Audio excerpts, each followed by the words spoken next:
Hello guys, स्वागत है आपका लर्निंग विद सौरभ में। आज हम पढ़ेंगे ऐसे क्वेश्चंस जो आपके हर लेवल पे, जैसे एसएससी के एग्जाम, सीजीएल के एग्जाम में जो ट्रिक्स होता है, मैथमेटिक्स जो ट्रिक्स जो हर एक बंदा के लिए बेनिफिशियल रहेगा। तो स्टार्ट करते हैं आज हम। और भाई हम भी है। ये है हमारे पांडे जी। चलिए, आपका काम हो गया, जाइए ट्रिम कर दीजिए वैसे, ठीक है। हाँ तो आइए फ्रेंड्स, लर्निंग विद सौरभ में आपका स्वागत है। मैं सौरभ आज आपको बताने जा रहा हूँ नंबर सिस्टम के बारे में। नंबर सिस्टम आपके 9th 10th लेवल पे भी इम्पोर्टेंट है एंड कोई भी आपके कॉम्पिटिटिव एग्जाम्स जैसे एसएससी या कोई भी कॉम्पिटिटिव एग्जाम के लिए भी इम्पोर्टेंट होता है। तो आइए हम सीखेंगे नंबर सिस्टम में सबसे पहले कि हमारी टाइप्स ऑफ नंबर्स क्या क्या होते हैं, उनके सब टाइप्स क्या क्या होते हैं, और अगर हमारे पास कोई डिजिट दे रखा है, कोई बड़ी नंबर दे रखी है और हमसे पूछा जाए कि क्या ये 4 से डिविजिबल होगा, 6 से डिविजिबल होगा या नहीं, तो हम बिना उसे प्रॉपर डिवाइड किए हम कैसे बताएं कि वो डिवाइड होगा या नहीं। ये सारी शॉर्ट ट्रिक्स हम आज नंबर सिस्टम के बारे में सीखेंगे। आइए शुरू करते हैं। हम शुरू करने जा रहे हैं नंबर सिस्टम। सबसे पहले नंबर्स हमारी 2 टाइप्स की होती है। पहली रियल नंबर, दूसरी अनरियल नंबर। अनरियल नंबर का कॉन्सेप्ट हमारे सिलेबस में नहीं है, ना तो इसका कोई यूज होता है, इसलिए मैं आपको सिर्फ रियल नंबर के बारे में बताऊंगा, जो कि 2 टाइप्स के होते हैं। पहला टाइप है इसका रैशनल नंबर और दूसरा है इसका इर्रेशनल। रैशनल नंबर में भी अब काफी टाइप्स के होते हैं, जैसे कि एग्जांपल पहला आता है नेचुरल नंबर। नेचुरल नंबर्स क्या क्या होते हैं? तो नेचुरल नंबर आपके स्टार्ट होते हैं 1 से। 1 2 3 4 5 डॉट डॉट डॉट, ये हमारे इन्फिनिटी तक जाते हैं, ठीक है। नेक्स्ट आता है हमारा, जो कि नेचुरल नंबर से थोड़ी बड़ी होती है, वो आता है हमारा होल नंबर। होल नंबर्स में सारे नेचुरल नंबर इंक्लूड करते हैं, लेकिन इसके साथ साथ 0 भी इंक्लूड हो जाता है होल नंबर में। तो हम इसे क्या लिखेंगे? 0 1 2 3 4 5 डॉट डॉट डॉट इन्फिनिटी। तो ये सारे नंबर हमारे आते हैं होल नंबर्स में। अब इससे भी एक बड़ा आता है, उसका नाम हम देते हैं इंटीजर। अब इंटीजर में हमारे क्या आते हैं? हमने देखा नेचुरल नंबर और होल नंबर में हमारे नेगेटिव वैल्यूज नहीं आई हैं, तो ये नेगेटिव वैल्यूज हमारी इंटीजर में कवर अप हो जाती है, जैसे -3 -2 -1 0 1 2 3 डॉट डॉट डॉट। तो ये सारे हमारे इंटीजर में भी कवर हो जाते हैं। तो ये हमारे रियल नंबर के पार्ट हो गए, rational number, irrational number. Rational number के पार्ट होते हैं नेचुरल, होल और इंटीजर। अब रैशनल नंबर और भी होते हैं इन 3 टाइप्स के अलावा। रैशनल नंबर वो होते हैं जिन्हें आप p/q की फॉर्म में लिख सकते हैं, और p और q बिलोंग्स कहाँ करने चाहिए? तो p और q बिलोंग्स करने चाहिए z का मतलब होता है इंटीजर। इंटीजर को डिनोट करने का साइन होता है z। तो अगर p और q दैट मीन्स न्यूमरेटर और डिनोमिनेटर अगर इंटीजर में लाई कर रहे हैं, तो हमारे रैशनल नंबर होंगे। जितने भी नेचुरल, होल और इंटीजर होते हैं वो सारे हमारे रैशनल नंबर हैं, लेकिन इसके अलावा भी कुछ रैशनल नंबर होती हैं। जैसे अगर मैं नेचुरल नंबर में से 5 को लूं, तो 5 के नीचे 1 हमेशा होता है, ऑलवेज। तो इसके न्यूमरेटर में 5 और डिनोमिनेटर में 1 है, दोनों के दोनों हमारे इंटीजर में लाई करते हैं, इसलिए ये हमारा रैशनल नंबर हो गया। लेकिन अगर मैं 2/3 ले लूं, तो 2/3 ना तो नेचुरल नंबर में लाई कर रहा है, ना ही होल नंबर में, ना ही इंटीजर में, बट न्यूमरेटर और डिनोमिनेटर दोनों के दोनों z इंटीजर में लाई कर रहे हैं, इसलिए हमारा रैशनल नंबर होता है। अब बात करते हैं हम इर्रेशनल नंबर की। तो सिंपल, जो रैशनल नंबर नहीं होता है वो सारे इर्रेशनल नंबर होते हैं। इर्रेशनल नंबर का सिंपल सा एग्जांपल है √2, √3। ये सारे हमारे इर्रेशनल नंबर होते हैं, जो कि p/q की फॉर्म में नहीं लिखे जा सकते। अगर मान लीजिए आपने √2 को √2/1 लिख भी दिया, तो ये तो हमारा q इंटीजर में लाई कर रहा है, बट जो हमारा p है वो इंटीजर में लाई नहीं कर रहा, इसलिए ये हमारा रैशनल नंबर नहीं होता है। लेकिन अगर आपने √4 लिखा, तो √4 को हम 2 लिख सकते हैं, इसलिए √4 हमारा रैशनल नंबर में लाई करता है। इसी तरीके से हमारा एक होता है पाई की जो वैल्यू होती है वो लमसम में या तो 3.14 होती है या फिर 22/7 होती है। बट पाई जो होता है वो हमारा इरेशनल नंबर होता है और वो हमारा रैशनल नंबर में लाई नहीं करता। अब ये हमने छोटी छोटी बातें सीखी कि रैशनल नंबर के टाइप्स क्या क्या होते हैं। अब आपको इवन नंबर और ऑड नंबर तो पता ही होगा। इसके बाद हम पढ़ेंगे प्राइम नंबर क्या होता है, कंपोजिट नंबर क्या होता है, ये सारे नंबर्स। चलिए इसे आप नोट कर लीजिए अगर आपको करना है तो। नेक्स्ट हम स्टार्ट करते हैं अगेन दूसरा टॉपिक। तो नंबर सिस्टम के बारे में हम कुछ और टाइप्स के बारे में पढ़ेंगे, जैसे कि प्राइम नंबर और कंपोजिट नंबर दोनों क्या होते हैं ये हम बताएंगे। फर्स्ट आते हैं हम प्राइम नंबर में और second composite number. Prime number क्या होता है, तो ये देखिए अगर हमने यहाँ पे 2 लिखा है, 2 का फैक्टर क्या होगा 1 इंटू 2। डेट मीन्स अगर 1 के अलावा सिर्फ एक ही प्राइम फैक्टर होता है तो हम उसे प्राइम नंबर कहेंगे, अदरवाइज हम उसे कंपोजिट नंबर कहेंगे। फॉर एग्जाम्पल अगर हमने 4 लिखा है, 4 के हम 1 इंटू 2 इंटू 2 लिख सकते हैं या फिर 1 इंटू 4 भी लिख सकते हैं। तो यहाँ पे देखिए हम इसे 2 टाइप से लिख सकते हैं, इसलिए ये हमारा प्राइम नंबर तो हो ही नहीं सकता है, इसलिए ये हमारा क्या होगा कंपोजिट नंबर होगा। दूसरा एग्जांपल आप ये ले सकते हैं कि अगर इसका 1 से ज्यादा फैक्टर है, जैसे कि आप यहाँ देख रहे हैं 4 के 1 के अलावा यहाँ पे 2 फैक्टर बन रहे हैं 2 और 2, तो इसलिए ये क्या होगा हमारा कंपोजिट नंबर होगा। अब बच्चों को 1 और 2 में सबसे ज्यादा कंफ्यूजन होती है कि वो प्राइम नंबर है या नहीं, तो मैंने 2 को बोल दिया कि ये प्राइम नंबर है। और आप ये याद रखिएगा कि 2 जो हमारा होता है इवन प्राइम नंबर होता है। क्वेश्चन कभी कभी पूछ लेता है, सर चाय लोगे? कॉन्सेंट्रेट कर लो यहाँ, सॉरी सर। आवाज नीचे। आप चाय पियोगे बच्चों, जाओ पी लो, पियो पॉज करके। तो आइए देखते हैं even prime number. Even prime number सिर्फ 2 होता है, ये बात आप याद रखिएगा। जितने भी प्राइम नंबर होते हैं कोई से भी हमारे इवन नहीं होते 2 के अलावा। कंपोजिट नंबर हमारा अगर 1 से ज्यादा फैक्टर हो रहे हैं तो उसे हम कंपोजिट नंबर कहेंगे। कुछ और एग्जांपल हम देख लेते हैं। फॉर एग्जांपल 9 या 10, 1 इंटू 2 इंटू 5 हमारा 10 हो गया। इसमें आप देख रहे हैं 1 के अलावा यहाँ पे 2 हमारे फैक्टर बन रहे हैं, इसलिए ये हमारा कंपोजिट नंबर होगा। इसके अलावा हम यहाँ पे इसे 1 इंटू 10 भी लिख सकते हैं, या आप देख सकते हैं जब भी हम इस तरीके से 2 या 2 से ज्यादा टाइप से लिख सकते हैं तो वो हमारा कंपोजिट नंबर होता है। अब मैं 1 के बारे में आपकी कंफ्यूजन दूर कर देता हूँ। 1 हमारा ना तो प्राइम नंबर होता है ना तो कंपोजिट नंबर होता है। 1 हमारा ना तो प्राइम नंबर होगा ना तो कंपोजिट नंबर होगा, क्योंकि 1 को हम 1 ही लिखते हैं, कोई फैक्टर इसमें हमारा इंक्लूड नहीं होता, क्योंकि 1 हमारा सबसे स्मॉलेस्ट फैक्टर होता है। तो प्राइम नंबर हमारा क्या हो गया 2, 3, 5, 7 dot dot dot. Composite number हमारा 4, 6, 8, 10, 9, 10 डॉट डॉट डॉट, ये हो गया। ये याद रखिएगा स्मॉलेस्ट प्राइम नंबर 2 होता है और स्मॉलेस्ट कंपोजिट नंबर 4 होता है। इसके अलावा इवन प्राइम नंबर हमारा 2 होता है। आइए अब हम बात करते हैं हम बिना डिवाइड किए कैसे पता लगाएं कि कोई नंबर डिवाइड होगा 3 या 5 से या नहीं। दूसरा टॉपिक। आइए अब हम दूसरे टॉपिक पे चलते हैं। अगर हमारे पास कोई भी नंबर दिया हुआ है तो हम बिना उसे डिवाइड किए कैसे पता लगाएं कि वो 2 से डिविजिबल है या नहीं, 3 से डिविजिबल है या नहीं, एंड सो ऑन। तो आइए चलते हैं, पहले हम 2 की बात करते हैं। कोई नंबर 2 से डिविजिबल है या नहीं ये कैसे पता लगाएं, इसका एक शॉर्ट ट्रिक होता है।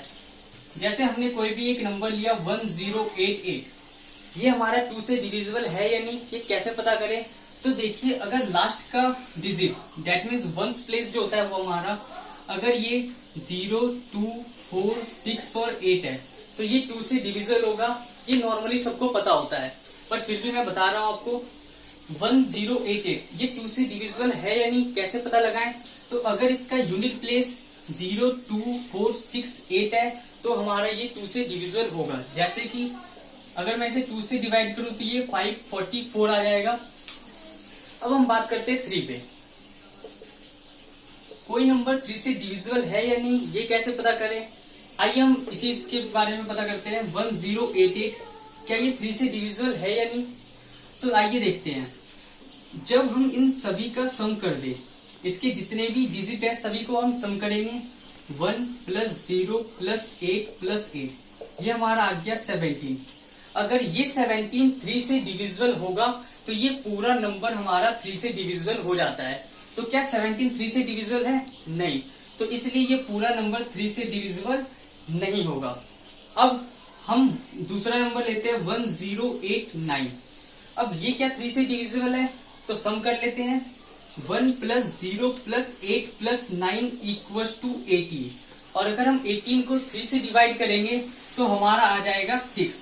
तो जब ये नंबर हमारा 3 से डिविजिबल हो गया तो ये 1089 भी हमारा 3 से डिविजिबल हो जाएगा। फॉर एग्जाम्पल अगर मैं इसे 3 से डिवाइड करूं तो ये हमारा आ जाएगा 363। हमारा क्या आ जाएगा? 363। तो 3 से हमने आपको बता दिया कि अगर हम सभी को सम कर देंगे, अगर हमारे पास कोई फॉर एग्जाम्पल अगर हमने लिया 27135, इसका सम करते हैं। 5 3 8, 8 और 1 9, 9 और 7 16, 16 और 2 18। इस पूरे का सम हमारा 18 आ रहा है और ये 3 से हमारा डिवाइड हो रहा है। दैट मीन्स 27135 3 से डिविजिबल होगा। अब आते हैं हम 4 पे। कोई नंबर 4 से डिविजिबल है या नहीं, ये कैसे पता चलेगा? तो आइए हम बताते हैं। फॉर एग्जाम्पल हम यहाँ पे ले रहे हैं 1024। जब लास्ट के 2 डिजिट हमारे 4 से डिविजिबल होंगे तो हमारा पूरा नंबर 4 से डिविजिबल हो जाएगा। फॉर एग्जाम्पल 4 से ये 6 टाइम्स में डिविजिबल हो रहा है तो 1024 हमारा 4 से डिवाइड हो जाएगा। अगर हमने यहाँ पे 1021 लिया है तो लास्ट के जो 2 डिजिट है 21, ये 4 से डिवाइड नहीं हो रहा तो हमारा 1021 भी 4 से डिवाइड नहीं होगा। फॉर एग्जाम्पल एक और हम लेते हैं 72436। इसके लास्ट के 2 डिजिट हमारे 36 है और ये हमारा 4 से डिवाइड हो रहा है। 4 9 46, तो 72436 भी हमारा 4 से डिवाइड हो जाएगा। तो देखिए अगर हम इसे 4 से डिवाइड करेंगे तो हमारा आ जाएगा 18109। 4 से ये डिवाइड हो रहा है प्रॉपर। अब हम आते हैं 5 पे।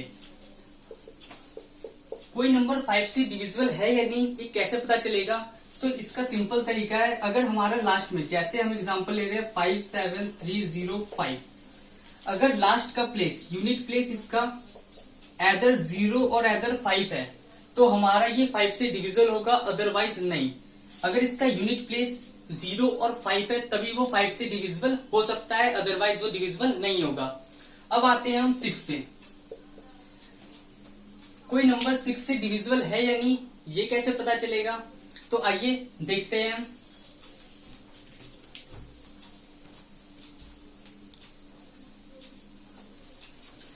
6 का मतलब होता है 2 × 3।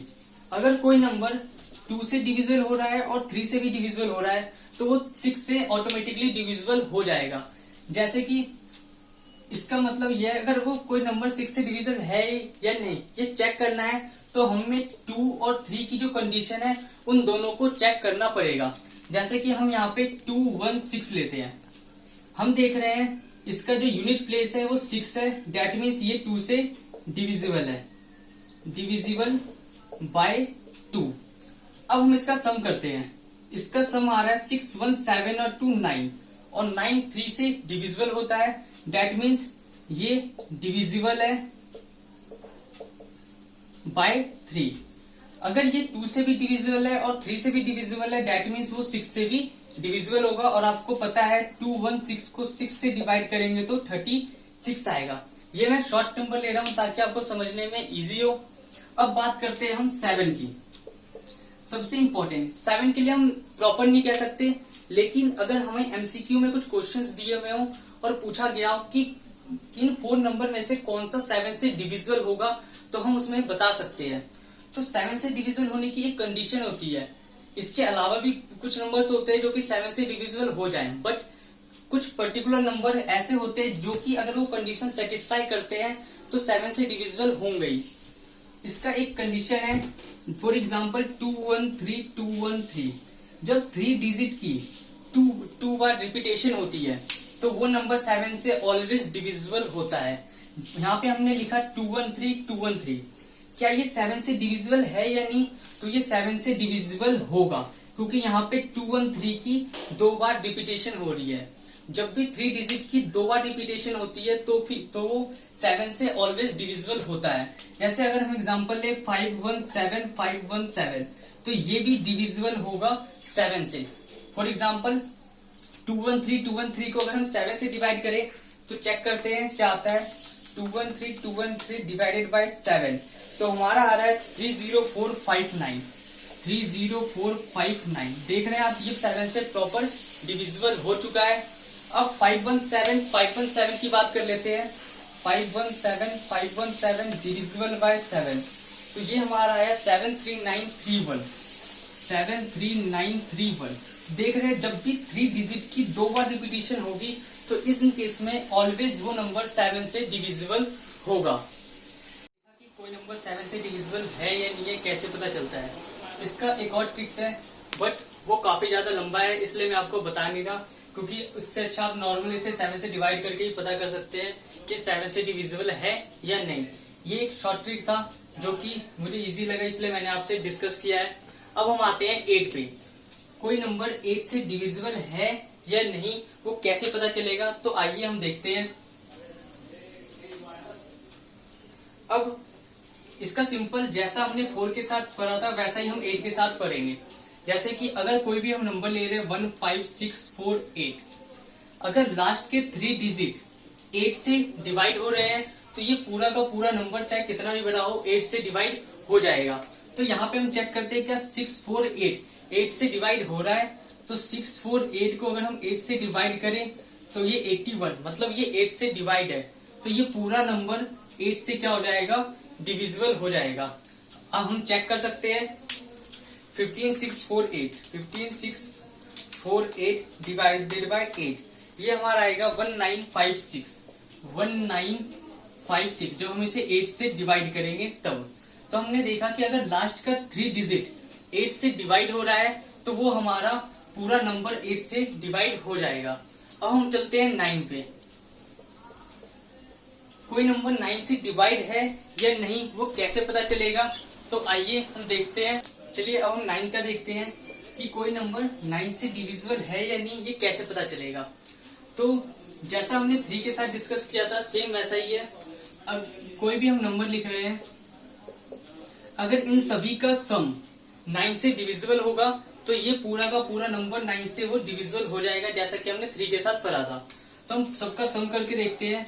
1 + 9 + 5 + 6 + 7 9 1 10 5 15 6 21 और 7 28 जो कि 9 से डिविजिबल नहीं है, तो ये पूरा का पूरा नंबर 9 से डिविजिबल नहीं होगा।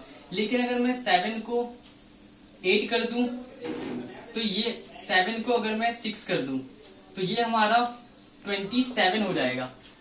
तो यह 9 से अगर मैं इसे 27 को 9 से डिवाइड करूं तो 3, तो ये पूरा नंबर 19566 हमारा 9 से डिविजिबल होगा। हम चेक कर लेते हैं। 19566 डिवाइडेड बाय 9 ये हमारा 2174 आ रहा है, तो ये हमारा पूरा नंबर 9 से डिविजिबल है। अगर सभी का सम 9 से डिविजिबल होगा तो होल नंबर हमारा 9 से डिविजिबल हो जाएगा। अब 10 में हमें ज्यादा कुछ देखने की जरूरत है नहीं। अगर यूनिट प्लेस हमारा 0 है तभी वो 10 से डिविजिबल होगा, अदरवाइज नहीं। तो हम 11 पे चलते हैं। 11 इंपॉर्टेंट है। कोई नंबर 11 से डिविजिबल है या नहीं ये कैसे पता करें, तो आइए इसका एक एग्जांपल करते हैं और इसे थोड़ा अच्छे से समझिएगा। जैसे हमने यहाँ पे कोई भी नंबर ले लिया 7651219। अब ये 11 से डिविजिबल है या नहीं ये कैसे पता चलेगा, तो हम देखेंगे 7, 5, 2 और 9 जो इसके ऑड प्लेसेस है उन सभी को एक साथ हम लिखेंगे 7 + 5 + 2 + 9, और जो इसके इवन प्लेसेस है जैसे कि 6, 1 और 1 इन्हें हम एक साथ लिखेंगे 6 + 1 + 1। हमने इसका सम करके देखते हैं। 9, 2, 11, 11, 5, 16, 16 और 7, 23, और ये हमारा आ गया 6, 1, 7, 7 और 1, 8। जो हमारे ऑड प्लेसेस और इवन प्लेसेस का सम है उसका हम डिफरेंस लेंगे। तो 23 और 8 का डिफरेंस हमारा आ जाएगा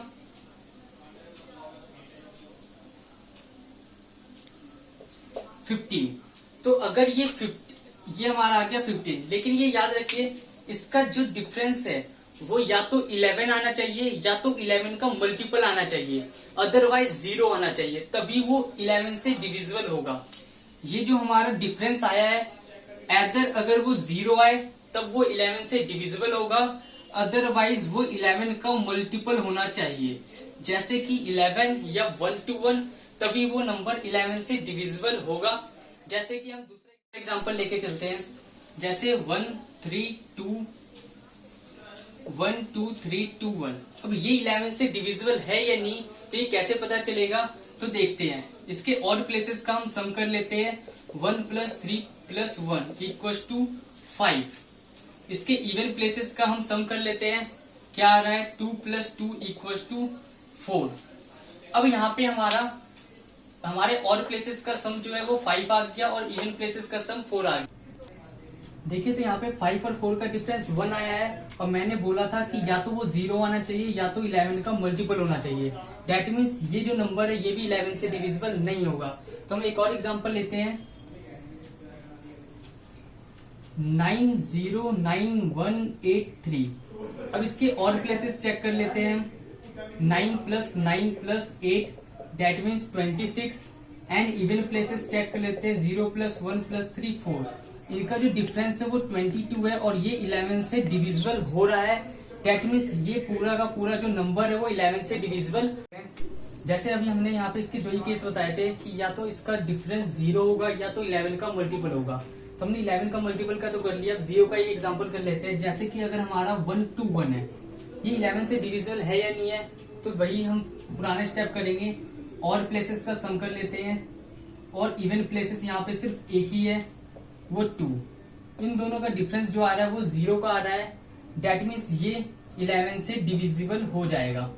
मैंने 11 से डिविजिबल के दो केसेस बताए थे, एदर उसका डिफरेंस 0 आना चाहिए या फिर 11 का मल्टीपल आना चाहिए। तो ये हमारा 11 से डिविजिबल है। तो फ्रेंड्स आज की क्लास हम यहीं पे खत्म करते हैं। ये हमारा पूरा नंबर सिस्टम था। आप भी टाइम पर सैनिटाइज जरूर यूज किया करिए। जैसा कि आपको पता है बाहर का कोरोना का कहर चल रहा है, पता चले आपको डस ले, इसलिए अपनी सेफ्टी अपने हाथ में है। एंड जाने से पहले मैं बता दूं, अगर आपको ये वीडियो अच्छी लगी होगी तो लाइक सब्सक्राइब जरूर करें, बेल आइकॉन दबा लें, जिससे मेरी अपडेटेड वीडियो आपके पास जल्दी से जल्दी पहुंच सके। And thank you for watching this video. Learning with Saurabh आपके साथ हमेशा इसी तरह बना रहेगा। Thank you for watching.